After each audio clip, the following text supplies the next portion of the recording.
Hello मेरे प्यारे दोस्तों, welcome back to my YouTube channel दोस्तों। तो आज मैं ह्यूमन रिप्रोडक्शन के बहुत इम्पोर्टेंट क्वेश्चंस लेके आई हूँ, जो कि मैं आपको सॉल्व कराऊंगी। तो चलिए हम सॉल्व करना स्टार्ट करते हैं एक एक करके क्वेश्चंस। आप दोस्तों वीडियो को लाइक करके ज़रूर जाया करें। तो पहला क्वेश्चन क्या है? पहला क्वेश्चन मैंने लगा लिया स्क्रीन पे। टेस्टिस की अनुमानित लंबाई और चौड़ाई है। तो टेस्टिस की लंबाई और चौड़ाई की बात हो रही है 4 से 5 सेंटीमीटर एंड 3 से 3 सेंटीमीटर, और 3 से 4 और 5 से 6 सेंटीमीटर और 6 से 7 सेंटीमीटर। तो यहाँ से राइट आंसर हमारा ऑप्शन नंबर ए होगा। 4 से 5 सेंटीमीटर लंबा और 2 से 3 सेंटीमीटर चौड़ा होता है। तो अगला क्वेश्चन दोस्तों, अगला क्वेश्चन क्या कह रहा है हमारा?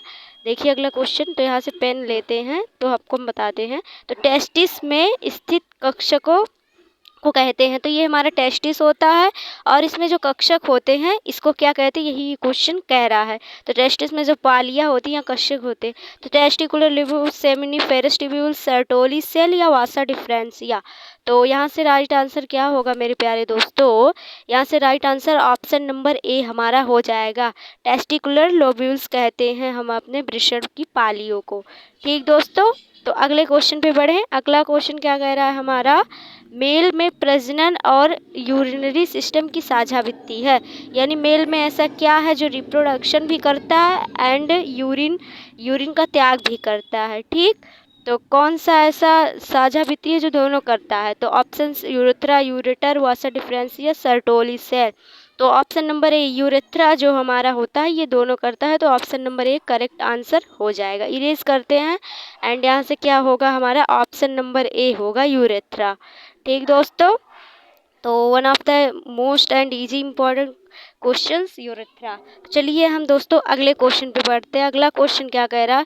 फिम्बरी किस अंग से संबंधित है? इजी है। तो फैलोपियन ट्यूब से, यूटेरस से, वजाइना से या ओवरी से? तो फिम्बरी जो है हमारा, ये हमारा जो है फैलोपियन ट्यूब से संबंधित है। ठीक दोस्तों, तो यहाँ से ऑप्शन नंबर ए हमारा करेक्ट आंसर हो जाएगा। आई होप समझ में आ रहा होगा। तो देखिए one of the easy and देखिए स्पर्म निर्माण का सही क्रम है।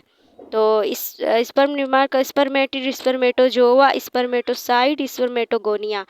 तो अगला spermatozoa, spermatocyte, spermatogonia, spermatid, spermatogonia, spermatozoa, spermatocyte, spermatid, spermatogonia, spermatocyte and spermatid and spermatozoa.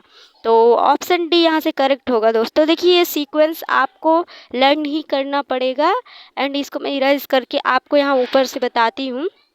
तो देखिए ऑप्शन नंबर डी यहाँ से हमारा करेक्ट है। स्पर्मेटोगोनिया, स्पर्मेटोसाइड, स्पर्मेटिड और स्पर्मेटोजोआ। तो इसको आपको लर्न करना ही पड़ेगा।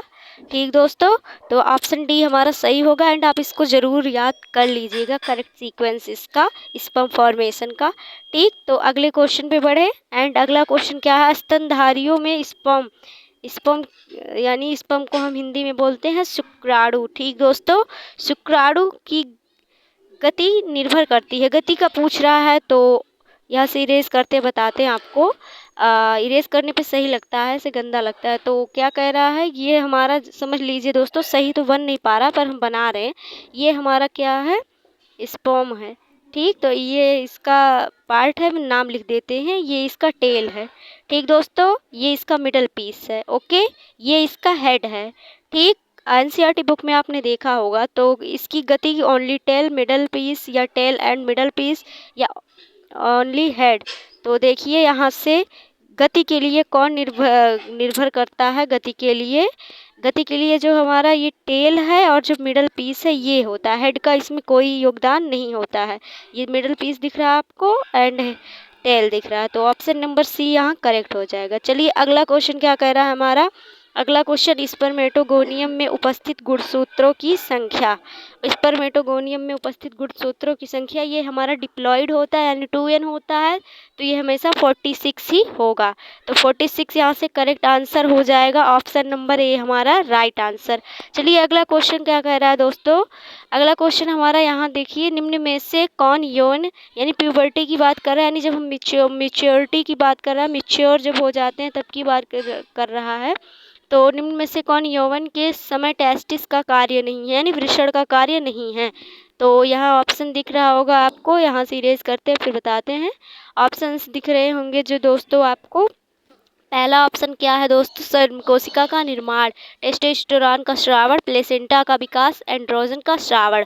तो ये दोनों तो काम है, पर प्लेसेंटा का विकास ये कहाँ, ये तो गर्भाशय में होता है, तो ये फीमेल से रिलेटेड है, तो ये यहाँ से गलत हो जाएगा और कार्य नहीं है, यही पूछा गया था, तो ऑप्शन नंबर सी करेक्ट हो जाएगा। एंड ये था आज का हमारा लास्ट क्वेश्चन। तो thank you for watching this video, bye bye, मिलते हैं नेक्स्ट वीडियो में।